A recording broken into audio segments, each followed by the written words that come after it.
먹는 것이 결국은 공동 생산, 내가 먹는 행위가 이 농사를 지을 수 있게끔 해주는, 내가 왜냐하면 그걸 보상을 하기 때문에, 농부한테 그 돈을 지불하기 때문에 이런 사람을 공동 생산자라고 해요. 이게 굉장히 중요한 거거든요. 그래서 지금 이태리에서 시작된 이 슬로푸드 운동은 이제 감각에 대한 거를 해서, 아까 건강을 지키는 건 기본적인 거고, 건강을 지키기 위해서 미각 음식 교육을 하는 건데, 더 나아가서는 농사를 계속 할 수 있느냐라는 것을, 그 가치를 인정하기 위해서 모든 국민들이 농업을 국가 제1 전략 산업으로 생각해야 된다라는 거예요. 이게 지금 제가 이 얘기하면 또 방송 잘 편집해 주세요. 이게 엄청난 식량 안보의 문제예요. 어떻게 지금 쌀값을 가지고 폭락이 돼서 뭐 논을 갈아엎느니, 이게 지금 피눈물 나는 얘기거든요.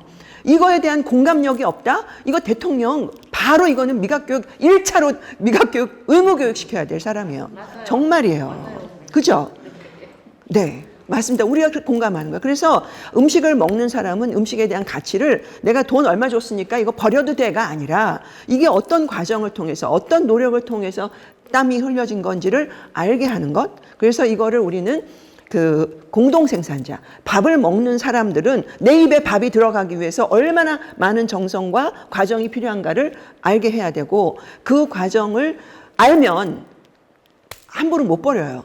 그 과정을 알면 이거 가격 가지고, 물론 우리가 참 아이러니하게 이 농산물만큼 가격 책정이 애매한 게 없어. 기준이.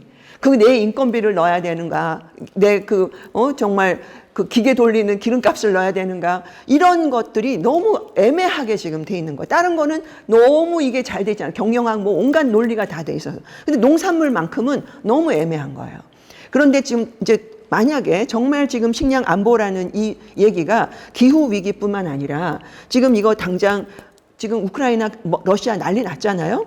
여기서 만약 밀 안 들어오니까 폭등하는 거예요.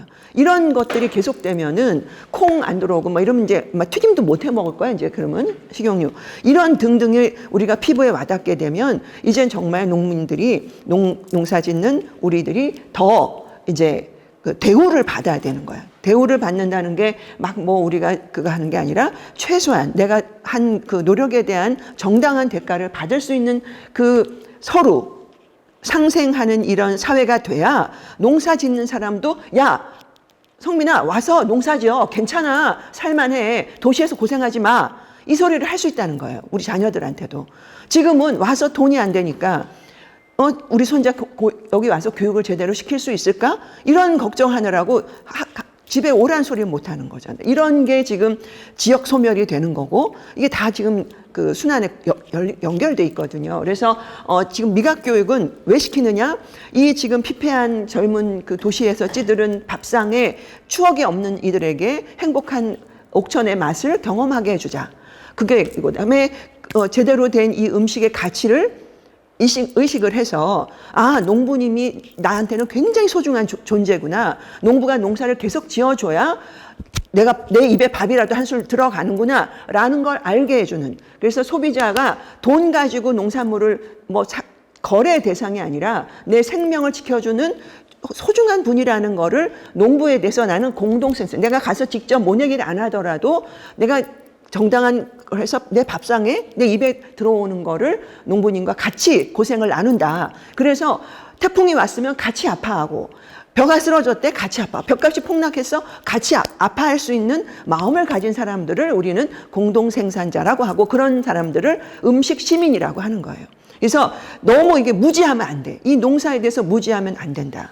그게 이제 우리가 오늘 하는 거고요. 이거를 여러분들의 밭에서, 여러분들의 생산 현장에서, 농장에서 하실 수 있으면은 굉장히 이게 하나의 종합 예술, 종합 그런 경험을 할 수 있는 그런 좋은 교육의 프로그램이 될 수 있는 거예요. 그래서 다른 거 다 여기 뭐라고 써 있냐면, 조리의 시작은 자연이고 농업의 완성은 조리다.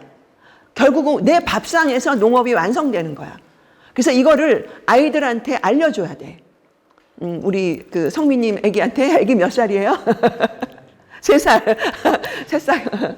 네. 그래서 모든 지금 옥천에 초등학교가 뭐 얼마나 있는지 몰라도 저는 여러분들이 이거 수료하시고 모든 옥천 초등학교 아이들 대상으로 전부 다 미각 교육 합시다. 이 옥천의 맛을 기억하게 하고 또 이제 그 다음에 뭐냐면 이 아까도 말씀드렸지만 아이들이요 두뇌가 굉장히 좋아져요.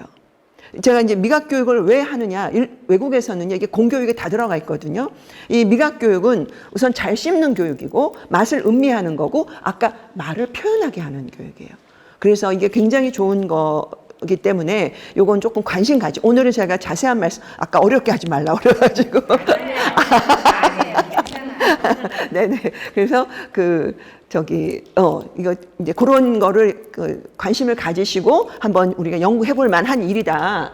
그래서 이제 왜 필요하냐? 이거 지금 제가 여기, 이게 왜 필요하냐? 제일 핵심. 지금 우리 코로나가 지금 3년째 됐잖아요. 이거 상상을 못 하는 일이에요. 그죠? 이런 일이, 이렇게 있었다라는 것도 저는 제 인생에 정말 큰 전기가 됐고요. 그래서 제가 미니멀 라이프를 하게 됐어요. 그러니까는 우선 제가 냉동식품, 전자레인지, 냉동고, 전기밥솥, 이런 걸 다 없앴어요. 그래서 일단 차도 경차로 하면서 이제 많이 살림을 줄였는데 저는 코로나19는 지금 우리가 어떤 뿌린 씨앗을 우리가 받는 거라고 생각해. 인간들이 그 자연 파괴에 대한 거. 이 코로나19의 가장 큰 원인이 뭐라고 생각하세요? 코로나가 발생한 원인? 네네.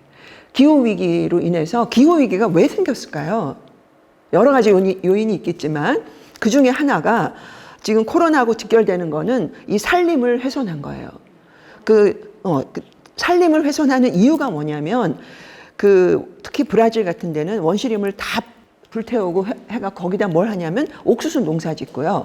사료를 위해서. 그러니까 사료는 누가 먹는 거냐면은 소가 먹는 거예요. 그래서 이게 고기를 너무 좋아하니까 고기를 먹일 사료를 위해서 이 원시림들을 파괴하고 그럼 원시림에 나무만 있나요? 아니지. 거기는 온갖 생물들이 다 살잖아요. 얘네들이 야생동물이 갈 데가 없는 거야.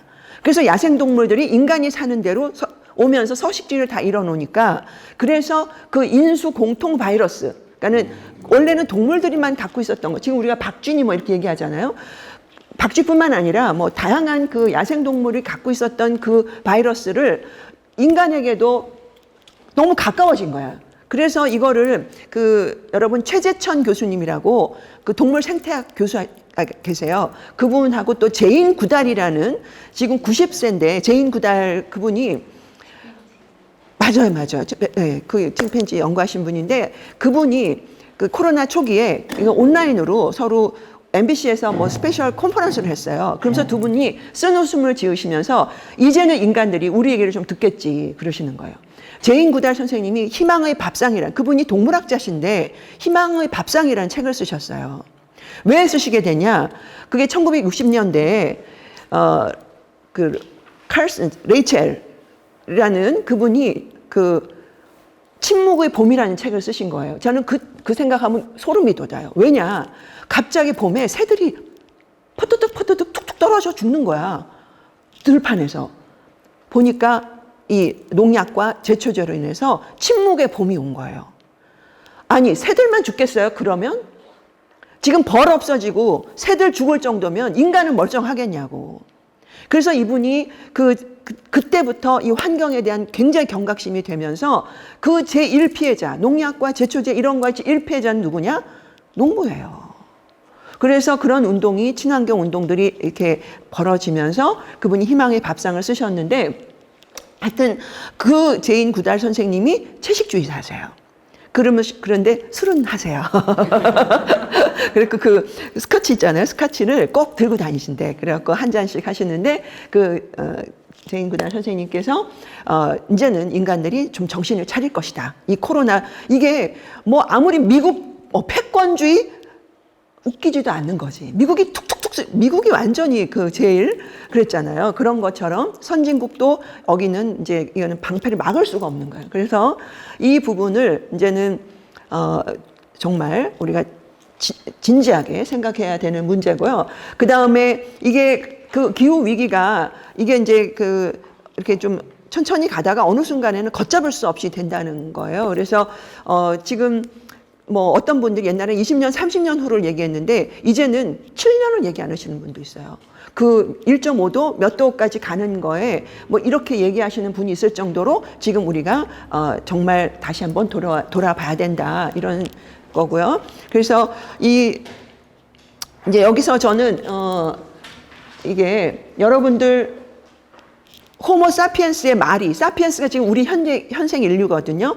이 사피엔스라는 말이 이 라틴어로 사피엔티아, 사페레라는 동사예요. 이게 뭐냐면 맛을 보다예요. 그러면 호모 사피엔스는 맛을 아는 인간이에요. 그러니까 불을 사용하고 도구를 사용해서 요리를 하는, 요리 본능이라는 책도 있거든요. 그 랭엄이라는 문화인류학자가 쓰신 건데, 그래서 요리를 하면서 뭐가 발달했냐? 두뇌가 발달된 거예요. 그래서 지금 이 호모 사피엔스는 만약에 맛을 모르고 어떤 그 사람들은 그래요. 뭐 이렇게 캡슐처럼 그 하루에 필요한 영양 다 해가지고 그냥 하나 먹으면 해결되면 좋겠다. 그러면 그거는 자신이 인간이라는 우리 그 몸을 가지고 그다음에 정신과 어떤 영혼을 담는 이 그릇인 몸을 정말 가치를 너무 자기를 소홀하게 하는 거죠. 그래서 호모 사피엔스는 맛을 알면서 진화가 됐고요. 그래서 두뇌가 발달됐어요. 그래서 여러분들이 아이들이 공부 잘하고 하려면 세 가지가 중요한데, 잘 먹는데 누가 잘 먹어야 되면 장내 미생물이 잘 먹어야 돼. 우리가 잘 먹는다는 거는 내가 입에서 달고 뭐 맛있고 요거는 장치예요, 장치. 센서로 야, 요거 좀 넣어줘라고 신호를 보내는 건데, 진짜 잘 먹어야 되는 거는요, 내 뱃속에 있는 장속 미생물들이 잘 먹어야 돼요. 걔네가 잘 못 먹으면 반란을 일으켜요. 그래서 우리가 그 세로토닌이라는 행복 호르몬 이런 것도 많이 나오는 게가 다 장 속에 있어요. 그래서 장과 뇌는 직결돼 있다라 장뇌력이라는 책이 나올 정도예요. 그래서 공부를 잘하려면 잘 먹어야 돼. 근데 어떤 걸 잘 먹어야 돼? 미생물이 좋아하는 식물성 섬유소라든가 이런 것들을 잘 먹어야 돼. 그 다음에 뭐냐면 잘 자야 돼. 그래서 이런 것들이 이제 우리 호모 사피엔스의 특징이에요. 잘 자라오니까 지금 주무시려고.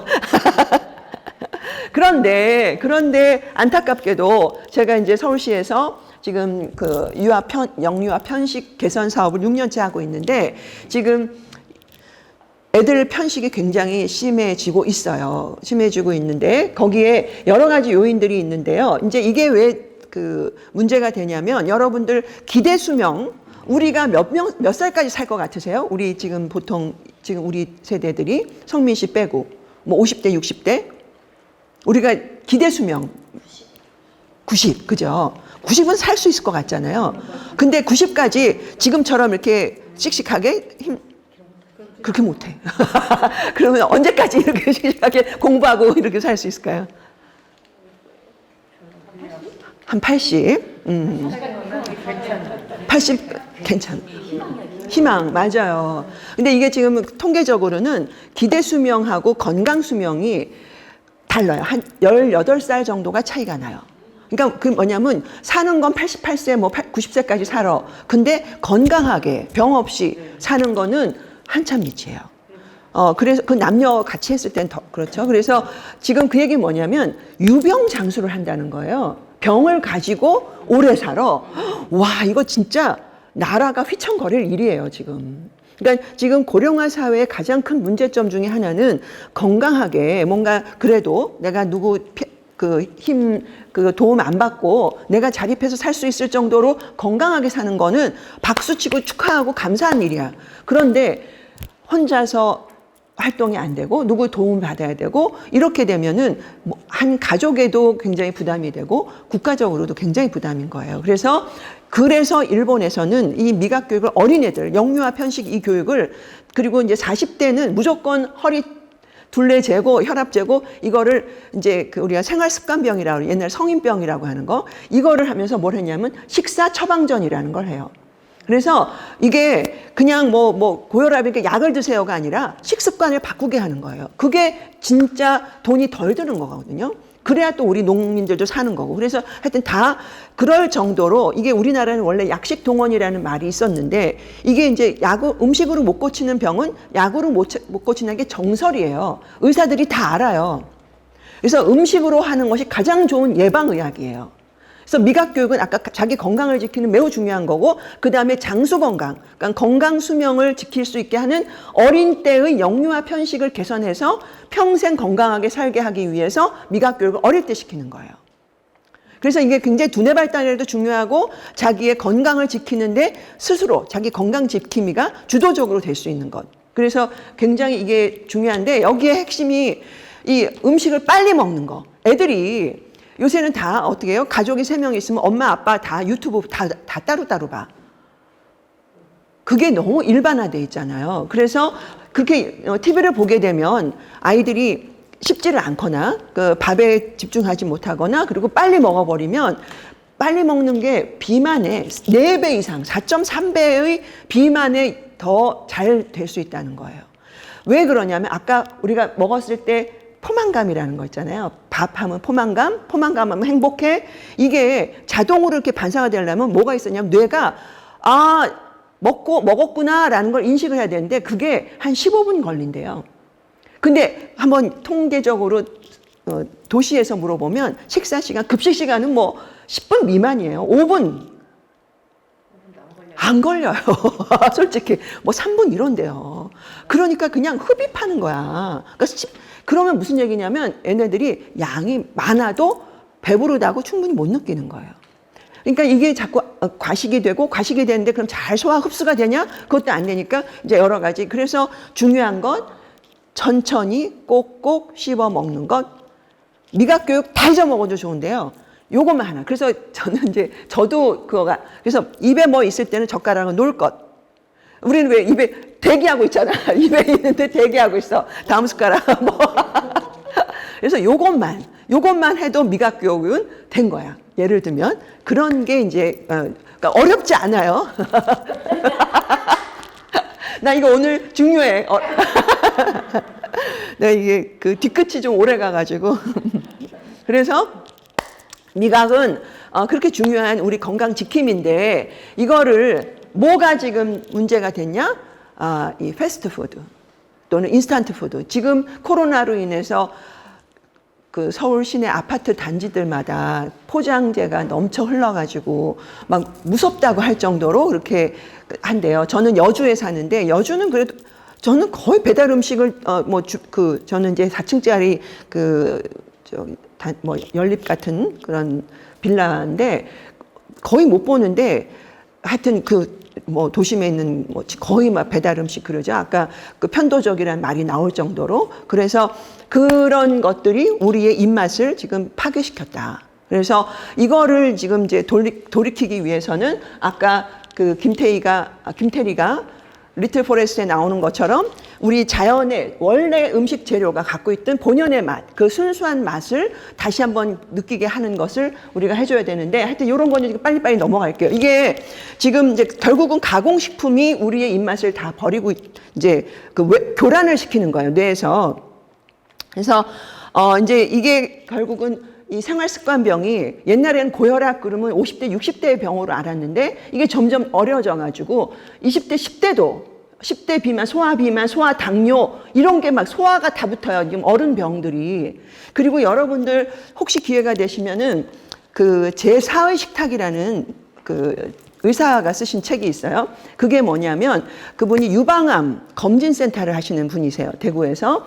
근데 그 유방암 검진을 하시는데, 이분이 자기가 아무리 외과 수술을 해도 유방암을 근절하려면은 결국은 뭐냐면 식습관을 고치지 않으면 이거는 외과적으로는 안 된다는 거예요. 완치가 안 된대. 그래서 이분이 요리사가 되셨어요, 의사가. 그래갖고 자기 클리닉 옆에, 이분은 이제 나는 칼을 몸에 안 되겠어 라고 선언을 하시고는 예방의학으로 가셨고, 검진센터하고 옆에다가 이제 카페처럼 그 통곡물, 뭐 빵도 구우시고 그런 요리사가 된 의사가 쓴 책이에요. 제사의 식탁이라고. 그래서 이분이 요새 10대들도 그게 암도 아닌데 이상한 그 유방에 그 좋지 않은 게 너무 많이 나온다는 거예요. 그게 뭐에서 나오느냐? 여러 가지 이제 그 원인이 있겠지만 그 중에 하나가 뭐냐면 과도한 육식이에요.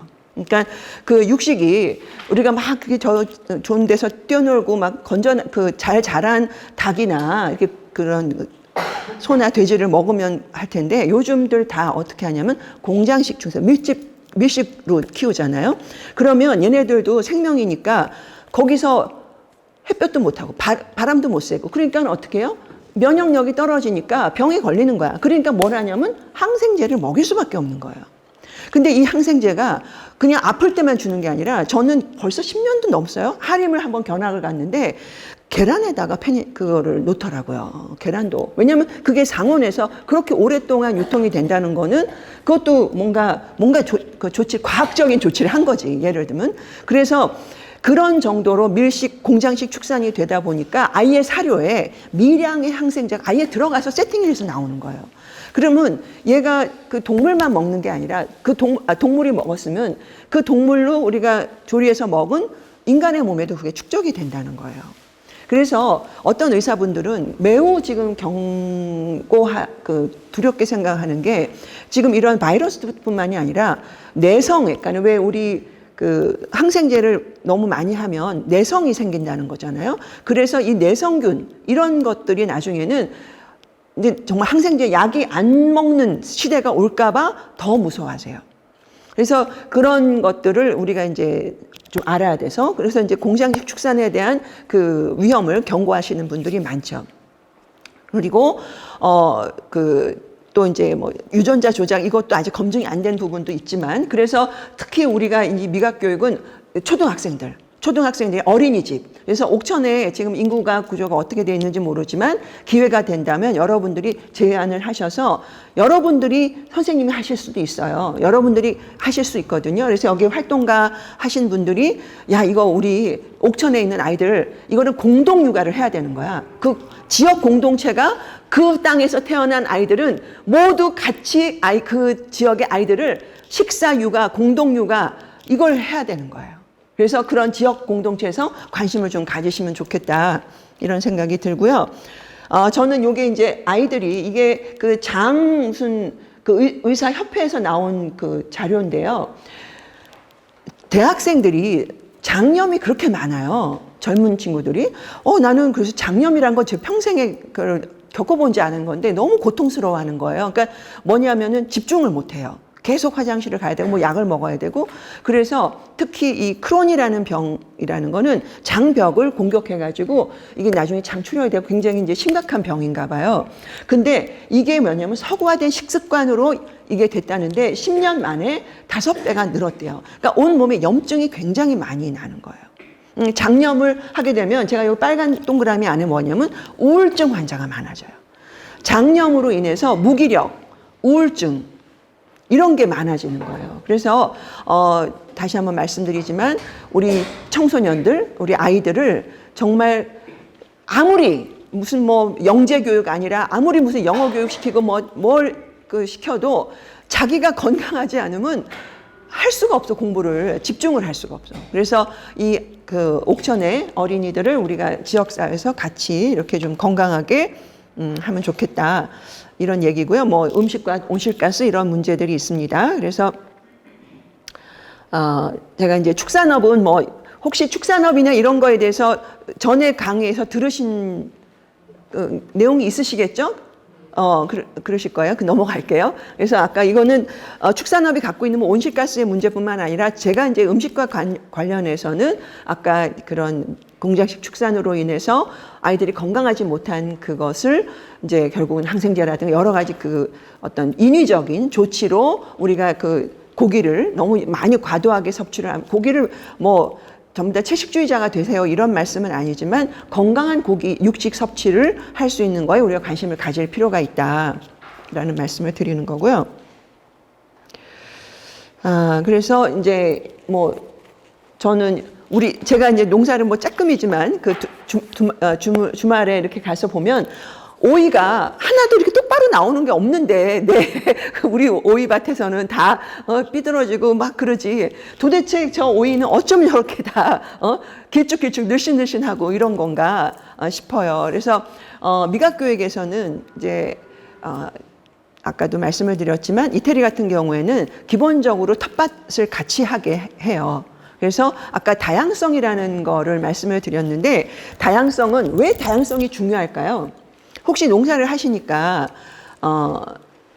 뭐 종자나 아니면 그 품종 간에 아니면 이런 그 농사에서 자연에서 뭔가 품종이 다양하다라는 게 어떤 의미일까요?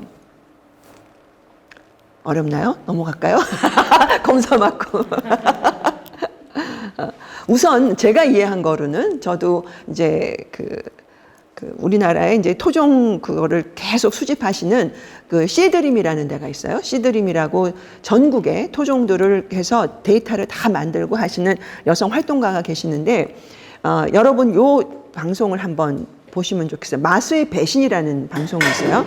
그 이제 EBS 다큐인데요. 마수의 배신 1부하고 2부가 있는데, 그게 건강을 부르는 향, 중독을 부르는 향, 이렇게 2부로 돼 있어요. 그 책도 나왔어요. 마수의 배신이라는 거. 근데 그때 이게 결국은 그거죠. 이 맛이라는 거는 아까 우리가 지금 패스트푸드, 인스턴트 푸드라든가 이게 가공식품의 맛이잖아요. 이거는 엄청 값싸게 할 수 있어요. 그죠? 대량으로. 그러니까 이거는 가짜 맛인데 애들을 현혹시키고, 그다음에 청량음료, 특히 이 에너지 드링크라고 하는 거, 이거 굉장히 심각해요. 저는 그거 먹고요, 막 저 경련이 일어나는 줄 알아요. 카페인이 너무 많이 들어가지고. 근데 더 위험한 거는, 지금 이렇게 CU나 제가 그거를 보고 카페인 권하는 사회라는 굉장히 무서운 리포트 그 책이 있었어요. 미국에서는 카페인 과다로 죽는 사람들이 많대요. 그런데 그래서 그냥 한번 저기 이렇게 편의점을 들어가 봤더니 주류 코너에 에너지 드링크가 같이 세팅이 돼 있더라고요. 이거 굉장히 위험하거든요. 제가 옛날 대학교 때 여러분들 뿅가리라는 술이 있어요. 제가 이제 술을 좀 좋아하니까 그 이제 뿅 가게 하는 건데 어떻게 하면 되냐? 왜 그러니까 소맥을 왜 먹어요? 소맥을 왜 마셔요? 소맥 인터뷰. 소맥을 왜 우리가 좋아할까요? 안 좋아해. 맞아. 그렇죠. 그 가성비라고 하죠. 이거 맥주는 많이 마셔야 돼. 그 정도 기분 내려면. 그러니까 소주가 조금 들어가면은 짧은 시간에 우리가 빨리 어떤 취기를 느낄 수 있잖아요. 근데 거기다가 옛날에는 뭐까지 넣냐면은 그 포카리 스웨트 있잖아요. 이게 이온 음료니까 흡수가 빨리 되는 거예요. 그래갖고 거기다가 그래서 그걸 뿅가리라고 한 거야. 우리나라 이 술 섞어 먹는 문화는 우리나라 세계 아마 가장 그 난이도가 높은 건 다 마실 것 같아요. 섞어 먹는 문화. 그렇죠. 그래서 제가 지금 드리는 말씀이 이 에너지 드링크라는 건 어마어마한 카페인이 들어가 있는데 요새는 그거를 술이랑 섞는다는 거예요. 이거 굉장히 위험할 수 있다. 그래서 이제 그건 무슨 얘기냐면 그만큼 계속 우리가 강한 자극에 너무 노출돼 있는 거야. 그러니까 중독이 돼가지고 이제 웬만한 자극은 뭐 별로 이렇게 시원하지가 않은 거지. 그래서 더 센 거. 그래서 애들이요 에너지 드링크를 하루 6, 7, 뭐 계속 연이어. 그건 정말. 그래서 저는 그 학생들한테는 수돗물이라도 좋으니까 물을 마셔라. 물을 마셔라. 정말 그거는 그 같은 액체지만 그건 물이 갈증을 없애는 게 아니잖아요. 그래서 정말 기름 붓듯이 하는 거야. 이 타오르는 저기에다가. 그래서 그런 부분이 있습니다. 그래서 저는 슈퍼마켓의 채소의 이 부분은 이렇게 너무 번지를 하고 이렇게 때깔 좋은 거잖아요. 이 때깔 좋은 게 나오기 위해서 우리는 얼마나 많은 게 뒤로는 버려지느냐는 거죠. 그래서 이게 이제 제가 요번에 그 서울시 도시농업 그 무슨 국제 포럼을 하는데 그때 연사가 미국의 푸드 업사이클 푸드인가 그런 기관이 있더라고요. 비영리 기관이. 그 사람들은 뭐냐면 저렇게 버려지기 직전에 그 농장에서도 뭐 엄청 많이 버려지잖아요. 뭐 새가 와서 쪼아 먹고 뭐 햇볕이 안 들어가서 뭐 빨갛지 않고 이러면은 상품이 안 되잖아요. 그런 것들을 다 그걸 가공을 해요. 가공을 해서 이제 상품으로 만드는 그런 이제 그 비영리 단체가 있다. 그래서 그분이 대표가 연설을 하기로 했는데 그런 식으로 지금 이 푸드 웨이스트, 그러니까 음식 쓰레기가 우리가 조리해서 먹어서 버린 것뿐만 아니라 아예 나오지도 못해서 농장에서 버려지는 게 3분의 1. 그 다음에 유통기관이나 이런 게에서 버려지는 게 3분의 1. 그래서 3분의 2가 엄청난 양이 버려지고 있다는 거예요. 그래서 이거를 그 내셔널 지오그래피라는 데서는 아예 푸드 프로젝트 5개년 계획 그래갖고 엄청나게 그거를 이렇게 홍보도 하고 그랬는데 하여튼 지금 이런 것들이 굉장히 지금 사회적인 이슈가 되고 있고요. 그래서 아까 말씀드렸지만 우리 어린이들한테 어린이가 정말 똑똑하고 건강하고 했으면 좋겠다 그러면은 아이들한테 기본적으로 식습관 교육을 시켜야 된다. 그 식습관 교육의 기본은 미각 교육의 원리를 조금만 우리가 알면은 그거로 굉장히 즐겁고 행복한 추억도 만들면서 건강한 식습관을 길러줄 수 있다. 그래서 이게 이제 이것도 EBS 다큐였는데 지금 다시 보실 수 있을지 모르겠어요. 맛이란 무엇인가라는 3부작이거든요. 그래서 맛의 비밀, 맛의 추억, 맛의 교육 이렇게 3부작으로 돼 있어요. 근데 아까 우리 전부 다 우리 엄청난 추억 이야기 했잖아요. 그 박찬일이라는 셰프가 있어요. 글 쓰는 셰프인데 그분이 책을 냈어. 추억의 반은 맛이다. 그래서 우리가 그게 공감했던 엄마 이야기, 우리 어렸을 때 그런 이야기들이 굉장히 중요한 인성교육이고 우리의 그런 그 감수성이라든가 이거를 할 수 있거든요. 그래서 미각교육은 그래서 의미가 있고요. 뭐 이건 전부 다 그런 거고.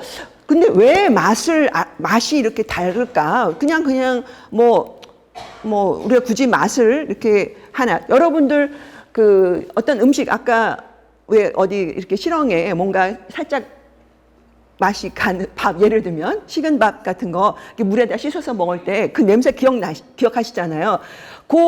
그거는 뭘로 우리가 지금 제가 정답을 말해버렸는데 그 밥의 상태를 우리가 어떻게 알아챘죠? 맞아요. 그러니까 그 맛을 입에 들어가기 전에 우리는 벌써 보죠. 그럼 밥의 쌀 상태가 어떤지, 밥 상태가 어떤지, 그 다음에 밥의 냄새로 그 약간 시큼해지기 전에 그런 식은 밥이 갖고 있는 독특한 그 냄새를 보고 얘가 지금 변하기 직전이구나, 변했구나 하는 걸 벌써 입에 들어가기 전에 안단 말이에요. 이게 모든 동물이 갖고 있는 본능이에요. 그건 뭐냐면 자연에는 먹을 수 있는 것도 있지만 먹어서는 안 되는 것도 있잖아요. 그거를 우리가 판단하는 것이 결국은 감각이에요. 눈으로 보고 인식하고 코가 제일 민감하죠. 그래서 후각으로 요게 잘 익었구나. 요거 딱 먹을 때 됐네. 맛있겠네. 또 시각으로 색깔도 보고 그래서 그거로 우리가 따먹어도 되겠구나 라고 인식하는 거거든요. 그래서 그러면 무슨 얘기냐면 그 감각을 다시 깨워야 되는 거예요.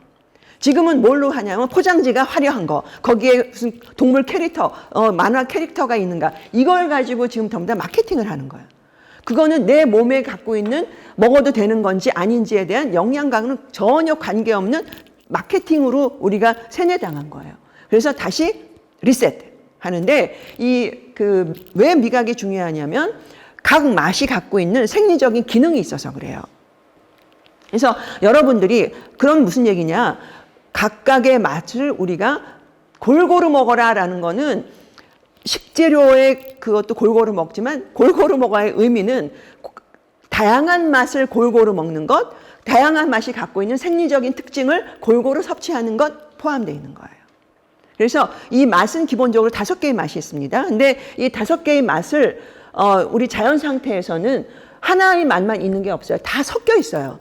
조금 짠 맛도 있고 단맛도 있고 뭐 딸기라 그래도 그 안에 다 들어가 있고 오미자 같은 경우도 다 오미가 들어가 있고 그래서 이 맛들은 우리 몸에 들어가면 각각 생리적인 걸 하는데 가장 많이 필요한 게 뭐냐면 단맛이에요. 그래서 단맛을 우리가 좋아하는 거예요. 그게 우리가 원래 단맛에 뭐 이렇게 현혹돼서 그런 게 아니라 실제로 우리 몸이 필요해서 그래요. 특히 뇌가 제일 많이, 뇌는 포도당밖에 못 써요. 그래서 단맛을 좋아하는 거예요. 피곤하면 뭐 당이 당긴다? 이 얘기는 내가 지금 머리 좀 피곤해서 머리가 잘 안 돌아. 그래서 단맛을 원하는 거예요, 몸이. 그래서 그런 의미가 있고 여러분들이 굉장히 중요한 것도 하나가 소금이에요. 짠맛이에요. 근데 우리가 나트륨을 과다한다고 그래갖고 굉장히 소금을 지금 저는 오해한다고 생각해요. 저는 소금으로 양치하고 간장차를 마시고 저는 굉장히 그 좋은 소금, 좋은 장은 보약이라고 생각하거든요. 제가 요리를 아까 제가 미니멀 라이프 그래갖고 이제 살림을 줄이면서 요리를 굉장히 단순한 요리만 해요. 그냥 밥도 냄비밥 해서 먹고 그러는데 그러면 중요한 게 뭐냐? 양념이 굉장히 중요하더라고요. 아까 고추장, 김, 좋은 김 뭐 이런 것들이 굉장히 중요하고 그래서 저번에 어디 수업에서 제가 간장차 얘기했더니 다 잊어먹고 그거 간장차 몇 대 몇으로 그 희석해서 먹어야 되냐. 그리고 그것만 기억하시더라고. 근데 그래서 제가 요거는 덤으로 그 천기누설이라는 유튜브에 찾아보시면 간장차의 기적인가 뭐 간장차의 비밀 그래갖고 그게 염증을 완화시켜 준다는 게 나와요.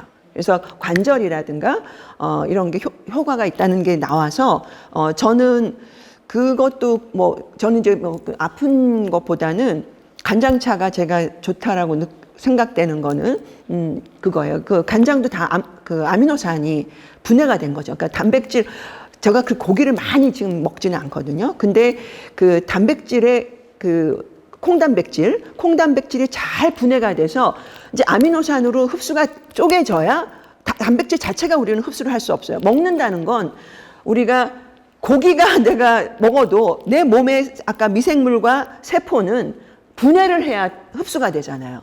그래서 잘 분해하는 첫 번째 단계가 입에서 씹는 거예요.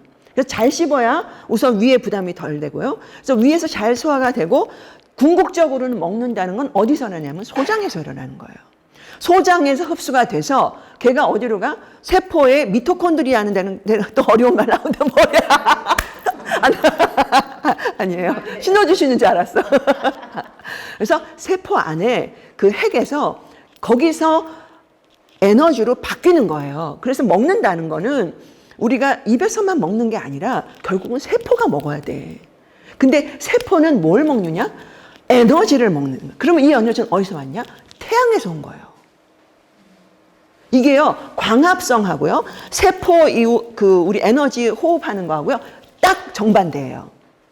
그러니까 무슨 얘기냐면 우리는 아무리 햇볕을 쐬도 뭐 비타민 D는 좀 나올지 몰라도 포도당 이런 거 못 만드는 거야. 그럼 누가 만들어? 얘네들이 녹색 식물이. 걔네가 만들어서 열매나 이파리나 뿌리로 우리는 얘네를 먹잖아요. 식물 먹고 자란 또 동물이나 곤충. 그래서 이 식물이 갖고 있는 광합성이 결국은 태양 에너지를 전환을 시켰고요. 유기물로. 그 유기물로 전환된 걸 우리는 음식이라는 걸 먹어요. 근데 먹는데 궁극적으로는 아까 얘기했듯이 장내 환경이 좋아야 얘가 세포로 잘 전달이 돼서 세포에서 에너지가 나오는 거예요. 그래서 잘 먹은 사람은요, 생기가 있어요. 그래서 건강 장수를 할 수 있는 거예요.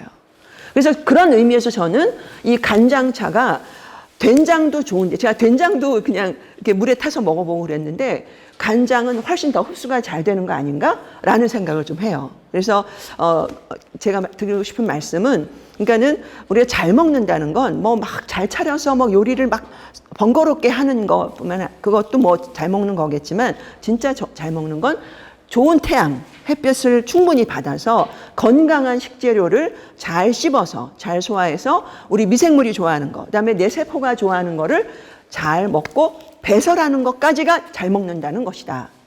그래서 여러분이 잘 먹었다라는 걸 보시려면 매일 대변과 소변의 상태를 보시는 것 중요하고요. 그다음에 이 장내 미생물들에 대한 지금 이거를 엄청나게 강의를 하시는 분이 유튜브에 계세요.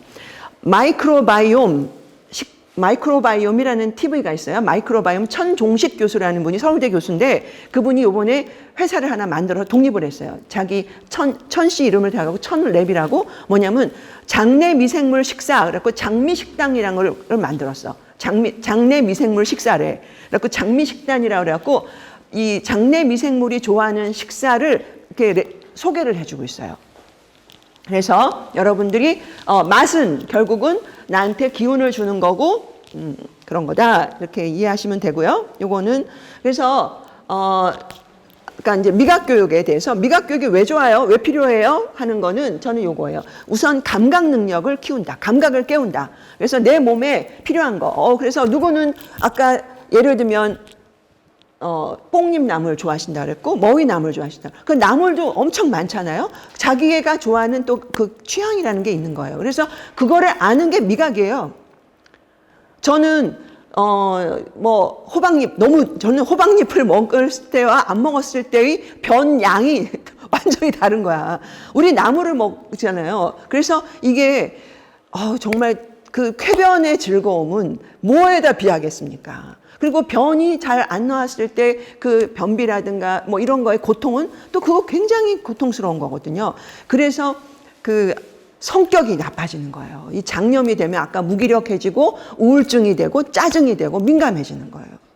그래서 이 장 건강이 매우 중요하다. 그래서 아까 세로토닌 장에서 70% 80% 나오고요. 요새 서재걸 박사, 요새 그런 거 쭉 하시는 분들 중에 의사가 음식 그 얘기하시는 분이 많으세요. 근데 최근에는 이런 거를 기후미식이라고 하시는 분이 있어요. 책을 냈는데 기후미식이래. 뭔 소리야? 그랬더니 아까 공장식 축산의 문제, 그 다음에 음식 쓰레기의 문제 이런 것들을 가지고 기후에 부담을 주지 않는 밥상을 차리자. 그래서 기후미식이라는 게 지금 나오고 있어요. 그게 결국은 우리 텃밭에 나오는 좋은 햇볕 받은 거를 건강하게 먹는 것 이런 거죠. 그래서 미각 교육을 하게 되면 우선 아까 감각, 향미에 대한 감각이 굉장히 좀 깨어나고요. 깨어나게 되면 뭐가 되냐면 아까 우리는 말하지 말라고 그래도요. 내가 행복하고 내가 좋잖아요. 내가 간장차 먹으니까 너무 좋아. 그럼 말을 하게 돼 있어. 뭐 이거 너무 좋은데 이 좋은 걸 어떻게 이걸 알릴지 뭐 그런 마음 있잖아요. 그러니까 좋으면 말하게 돼 있어요. 그래서 우리가 아이들한테 뭐 창의력, 뭐 상상력, 뭐 표현력, 의사소통 능력 이게 지금 21세기 미래 교육의 핵심 역량이래. 미래 인재를 키우는 거래요. 그러면요. 미각 교육하면 많은 부분이 해결이 돼요. 그래서 감각이 깨어나고 그걸 좋은 행복함을 느끼게 되면 이야기하고 싶고 소통 능력이 되거든요. 그 다음에 이것에 대해서 아까 그 기후와 음식과의 관계라든가 이런 거에 대해서 생각하는 사고 능력까지. 그래서 미각 교육은 앞으로 우리 21세기 인재 교육에 매우 중요한 그 역할을 할 수 있다라고 지금 선진국이 다 하고 있어요. 제가 개인적인 주장이 아니라 이미 다 하고 있습니다. 그래서 요거는 뭐 그냥 참고하시면 되겠고요. 그래서 아까 제가 이제 그거예요. 혹시 여러분들 간헐적 단식이라는 거 들어보신 적 있으시죠? 해보신 적 있으세요? 그걸 왜? 네, 맞아요. 간헐적 단식은 이게 이것도 하나의 먹는 법인데, 그러니까는 공복 상태를 좀 주자라는 거예요. 공복 상태를. 그게 공복 상태가 아까 우리가 건강 장수에 여러분들 요새 후성 유전학이라는 게 있어요. 후생 유전학이라고도 하고 후성 유전학이라고 하는 그게 뭐냐면 우리는 타고날 때 DNA 그 염기 서열은 똑같아요. 그런데 어떤 게 켜지고 꺼지고 하는 거는 식습관에 의해서 바뀐대요. 그래서 건강하게 장수하시는 분들은 기본적으로 소식을 얘기해요. 그러니까는 저도 엄청 먹는 거 좋아하는데, 그래서 제가 한번 해봤어요. 그 간헐적 단식이라는 거를. 그리고 이제 그 공복 유산소 운동을 공유라고 하거든요. 그러니까 공복에 막 걷기를 한다거나 달리기를 하잖아요. 제가 지방 타는 소리가 지글지글 들린다 할 정도로 배가 쏙쏙 들어가더라고요. 그래갖고 한 2달 만에 8kg가 빠졌어요. 그래서 제가 너무 빠져가지고, 이 귀한 살이 이렇게 빠지면 안 되지. 아니, 그랬는데 정말 그러니까 얼굴부터 또 너무 헬스케져갖고 뭐 어디 아프냐 소리하고 막 이래서 이제 했는데 그래서 근데 이게 노벨 생리학상을 받았어요. 이 간헐적 단식으로. 그거 왜냐면은 이 세포가 계속 죽고 살고 하잖아요. 우리 안에서도. 그래서 세포가 죽은 찌끄러기 세포를 먹어주는 거예요. 우리 안에서 세포 청소를 하는 거를 그걸 오토파지라는 그런 생리작용을 일어나게 하려면 공복 상태가 돼야 된다는 거예요. 그래서 오토파지라는 세포가 정화 작용을 할 수 있게끔 공복 상태를 주는 거. 그래서 배 속에 꼬르륵 소리를 듣는 게 장수 유전자를 스위치를 넣어주는 거래요. 스위치 켜주는 거라는 거야. 그래서 또 꼬르륵. 저도 언제 꼬르륵 소리 들어봤나. 그래서 그게 이제 그 이론적으로는 좋다고 합니다.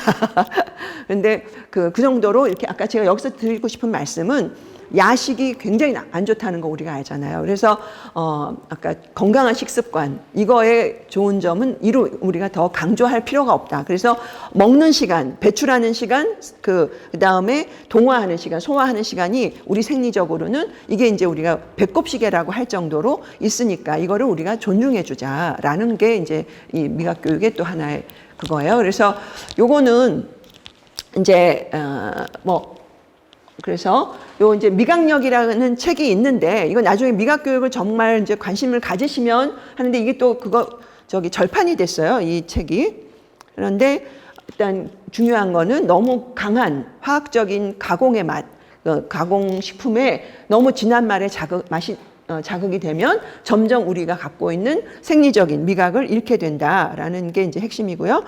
이거 가짜 음식. 이거는 안병수 씨인가요? 이분이 최근에 또 호르몬 이야기인가를 쓰셨어요. 그래서 이 가짜 가공식품이 우리 몸에 들어갔을 때 호르몬 이상이 생긴다는 거예요. 그래서 특히 인슐린. 그래서 지금 어린이 소아 당뇨가 이렇게 많아지는 이유가 이제 이런 호르몬의 불균형 때문이다. 근데 그게 전부 다 식품 첨가물들에 대한 그런 경고를 하고 계시죠. 아까 말씀드린 맛의 배신. 요거를 한번 보시고요. 여기에 이제 건강을 부르는 향에 뭐가 나오냐면 아까 다양한 품종 그리고 이제 여기에 잡초로 밥상을 차리는 분이 계세요.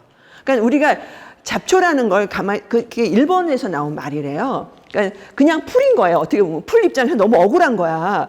아니 인간이 먹을 만하면 자기네는 가서 농사 진다 하고 우리도 풀 당당하게 자연에 존재하는 건데. 인간들이 요거는 잡초라고 쏙쏙 다 뽑아버리고 그래서 어떤 의미에서는 지구는 인간은 없어지더라고요. 없어져도 풀이 훨씬 더 오래 살 거라는 거죠. 이 지구의 주인이 누구냐 우리가 착각하는 건지도 모르겠어요. 그래서 태양계에서 벗어나지 않는 한 지구는 녹색별인 거고 녹색은 결국은 광합성이 일어날 수밖에 없는 거고 해저류도 마찬가지예요. 근데 지금 바닷속도 어마어마하게 지금 심각해요. 지금 제주도가 해녀가 유네스코 문화유산으로 등재가 됐거든요. 몇 년 전에. 근데 지금 해녀들이 실업자가 될 판이라는 거예요. 물속으로 들어가는데 너무 수확물이 없어갖고 돈이 안 될 정도로. 그러니까 그게 이제 모자반이라는 게 기온이 11도인가 이하로 내려가야 되는데 1월이 되고 2월이 돼도 수온이 안 내려간다는 거예요. 그럼 모자반이 바닷속에 숲 같은 거거든요.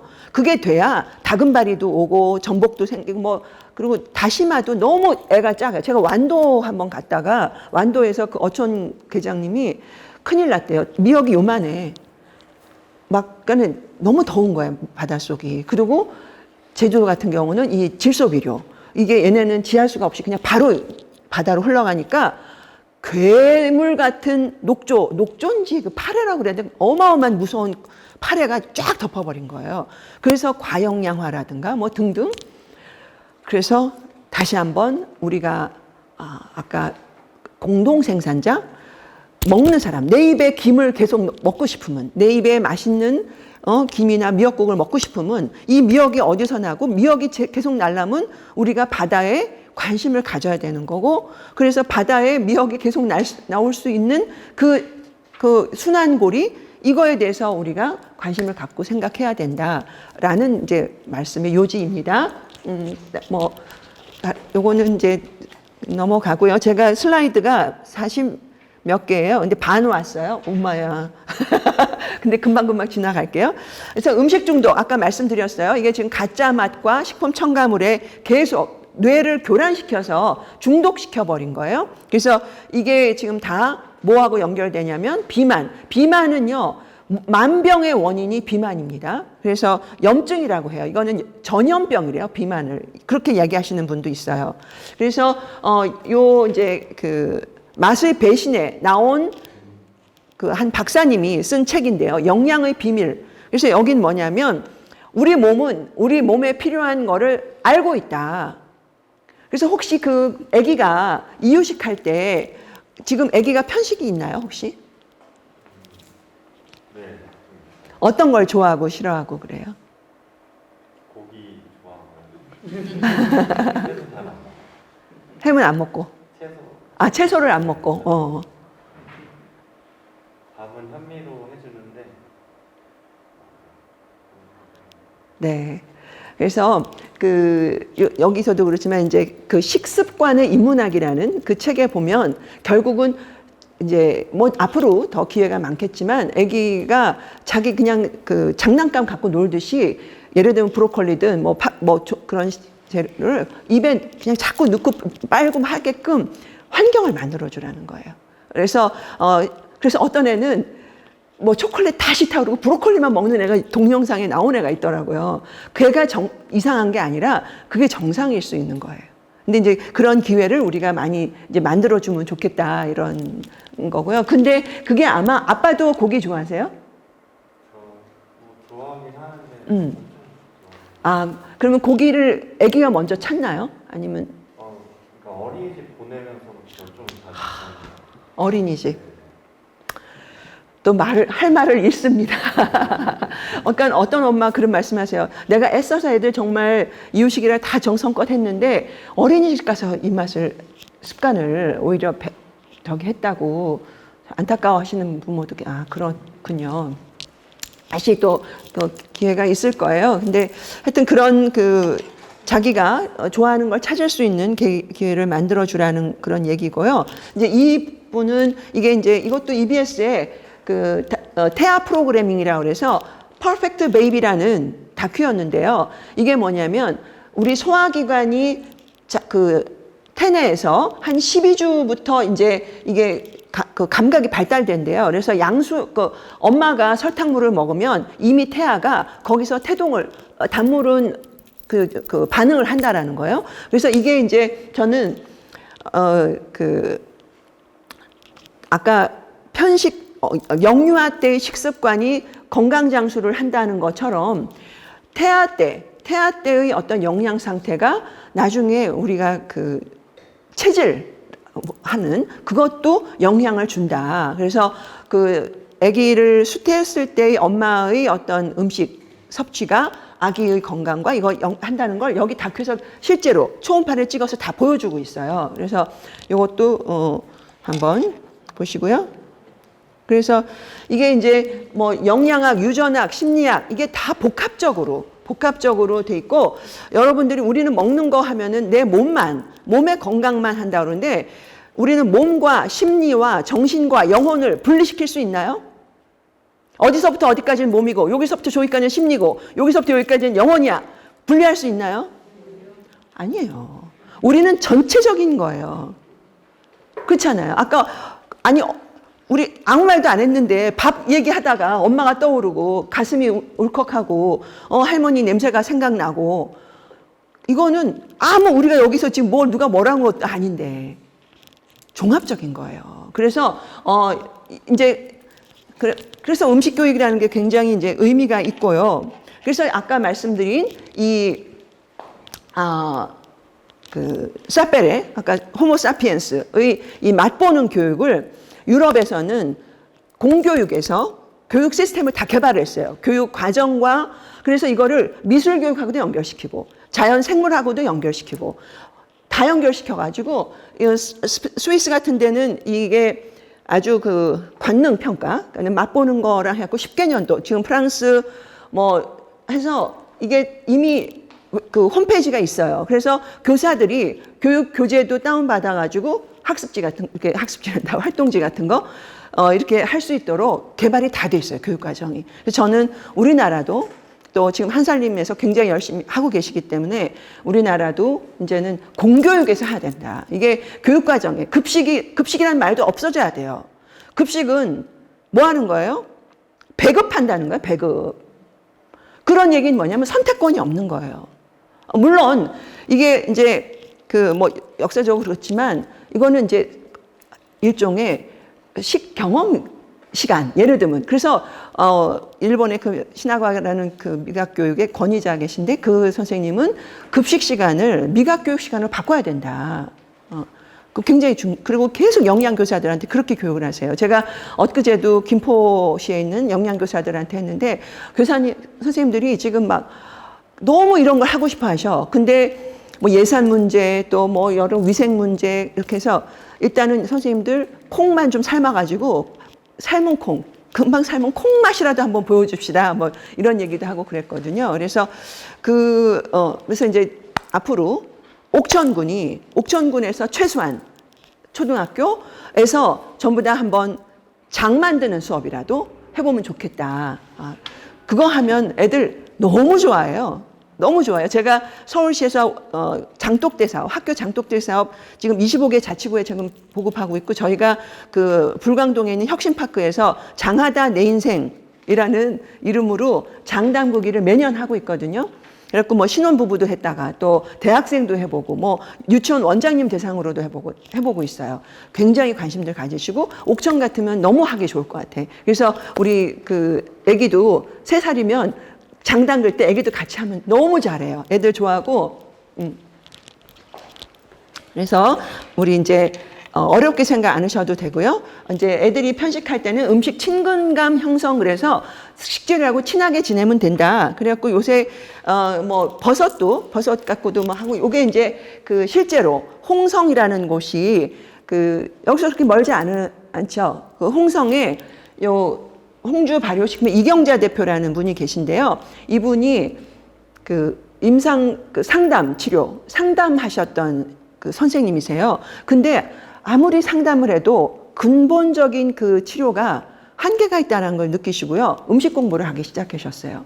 그래서 발효식품을 연구하시면서 고문원에 있는 그런 걸 전부 다 재현을 하시는 거예요. 그래서 이분이 그 팥으로 아까 풋팥이라는 거 풋팥을 이번에 우리 풋팥이 안 나. 동북콩은 많이 나왔는데 그래서 풋팥은 밥을 아직 안 지어 먹어본 것 같은데 완두콩은 너무 진짜 그 완두콩 밥 맛있는 거 생각이 나는데 하여튼 이분이 직접 농사도 짓고 하시는데 팥을 가지고 장을 담그신 거예요.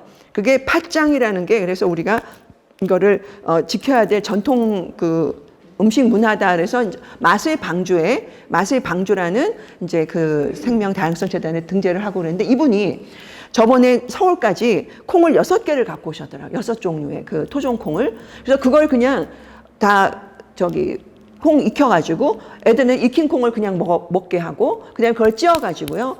매주 만들어서 그걸 가지고 이제 가지고 가셨다가 이제 이분이 된장 만든 걸 가지고 이제 애들한테 이렇게 나눠주는 것까지를 체험 수업을 하셨어요. 그 기저귀 차고도 애들이 온대요. 여기. 그러면은 애들이요, 부모 손을 나중에 잡고 온다는 거예요. 부모들한테 이제는 그 전통 간장을 아이들이 좋아한다라는 걸 부모도 알게 되는 거예요. 그래서 그런 것도 저는 여기 너무 지금 햇살도 좋고 우리 옥천에서 얼마든지 지금 혹시 이런 걸 하고 계시는 건 없을까요? 옥천에서도 하고 계시지 않을까? 어른들은. 근데 애기들하고 같이 하면. 그럼 애들하고 한번 해보세요. 그리고 혹시 기회가 되시면은 농업기술센터나 여기 지금 아까 홍성도 그랬지만 파주라든가 이렇게 지역별로 농업기술센터에서 이런 그 식농학습 이런 그 뭐 예산 같은 거를 그리고 향토 음식 또는 지역 음식 뭐 이렇게 대표 음식 무슨 그런 사업들이 있잖아요. 음식에 관련 그런 거에서 이렇게 그 체험 프로그램을 하도록 이렇게 지원하시는 게 있으면 그 대상을 어른들도 하지만 가족 단위로 그래서 아기들이랑 같이 올 수 있도록 하면 굉장히 좋고요. 파주 같은 데는 이렇게 그 메주를 아기들한테 조금 관심을 끌게 하려고 메주 하는 거 뭐 미니 메주를 하시는 분도 계시지만 캐릭터 그 몰드를 만들어 갖고 캐릭터처럼 하니까 또 애들이 좋아한다는 거예요. 그렇지. 그래갖고 매주 그 모양을 캐릭터처럼 이렇게 틀을 만드셔갖고 하니까 뭐 거기 몇천 명을 했어요 지금. 좋아해요. 네. 그래서 그렇게 한번 해보시면 좋을 것 같고요. 지금 잠깐 쉴까요? 좀 너무 힘드시죠?